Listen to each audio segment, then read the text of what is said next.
Welcome to Forever Saroyan Presents 3x3 with your host, Christopher J. Garcia. Welcome to Forever Saroyan Presents 3x3. I'm Chris Garcia, and today we're looking at a story, the shortest story we've looked at so far, Summertime. The introduction is brief and opens with Summertime was written in the wintertime, Thursday, January 9th, 1936, in San Francisco. Wintertime is an excellent time during which to remember and fully know summertime, and San Francisco for me is a good place in which to remember Fresno, my hometown. Perspective in time and space and climate. The idea there that one needs to be away from a thing to truly appreciate a thing is a classic, of course. Absence makes the heart grow fonder is a phrase that goes well on. And it's a theme that Saroyan has definitely worked with often in his writing, and particularly in his personal writing. You find this sprinkled throughout things like places where I've done time. In particular, how he views Fresno when he's away from Fresno, as opposed to how he viewed it at the time. Sadly, his view of Fresno in the 19-teens, 20s, and 30s, we really aren't 100% certain of. We only know it through his recollections, through his writing of the 1930s. The diaries he kept at the time are not widely available. We do know some through his letters, particularly those exchanged with Armenian, but we have this idea that he was always trying to get out, to become a part of the wider world. That would make sense that San Francisco, the New York City of the West, one could say, would be a fine place to reflect back on Fresno in much the same way that when he left for New York, he was often reflecting back on California, and particularly Fresno. The story itself is relatively simple. It opens with a general remembrance of summer in Fresno, particularly talking about the popcorn wagon that would come through town. It would seem odd to me that popcorn would be a popular food in Fresno during the summertime where it can be incredibly hot, but to each his own. He discussed how the horse-drawn popcorn cart, much like today's ice cream trucks, would go through the streets. The popcorn cart apparently was a major attraction, and when it's coming to your neighborhood, was a big deal. That's an important touchstone for a time and place. While popcorn carts are often found today at fairs, state fairs and the like, they're not roaming neighborhoods anymore. In fact, roaming cart salesmen other than things such as ice cream trucks, and even in some areas, particularly Hispanic neighborhoods, you'll see fruit carts that are often wheeled around with people selling fruit and fruit spice. That methodology hasn't quite retained its flavor anymore, partly because of the wide-scale availability of cars. Cars which enabled the ice cream truck, for example. Where the real meat of the story, particularly the emotional meat of this story comes from, is in an interaction between our narrator and his uncle, who he calls Setrak.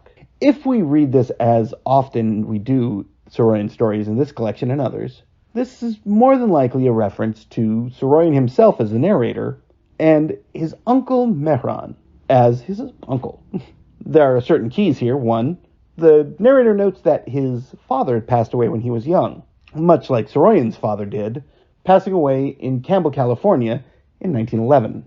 Mentions that the uncle, Setrak, is younger than his father would have been, much like Uncle Mehran, the youngest of the children of Takui and Armenian Saroyan.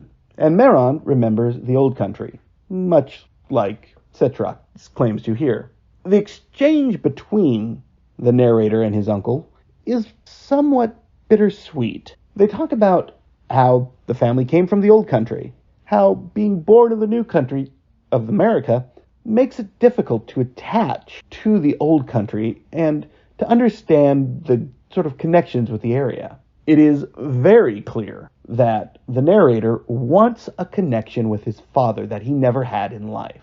It is also very clear that the uncle is not necessarily hesitant to share that connection, but might lack a emotional vocabulary to share that.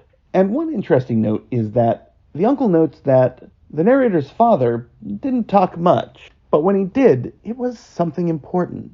This interlude, this interaction between the narrator and his uncle, speaks of themes he would start to explore more in his later work. In particular, this could be the relatively small portion of a story in My Name is Aram.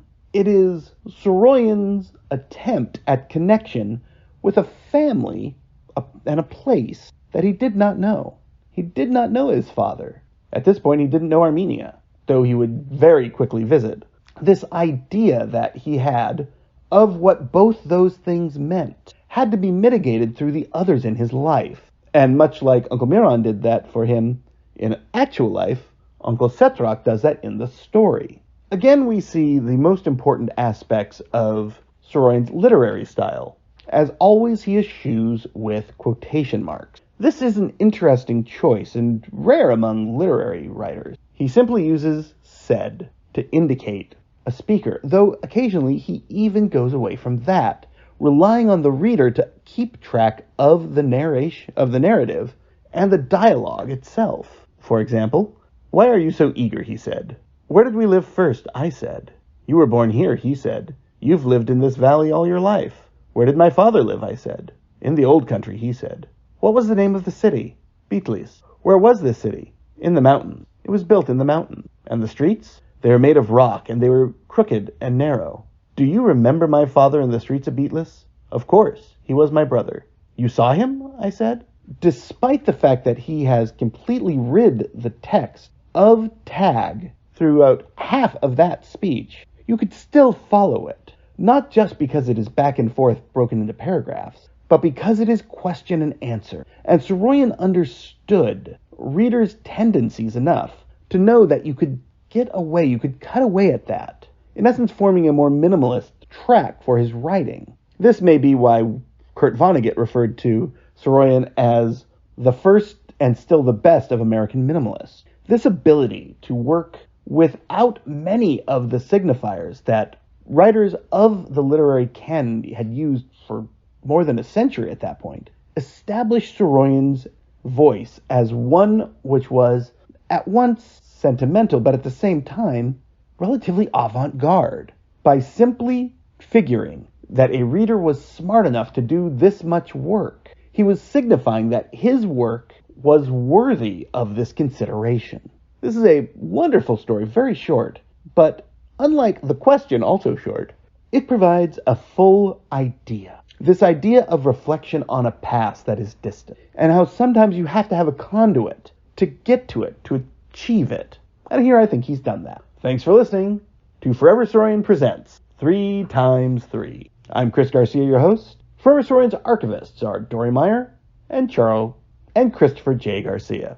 Forever Saroyan's founder is Charles Janesian. Tune in for our next episode, Public Speech.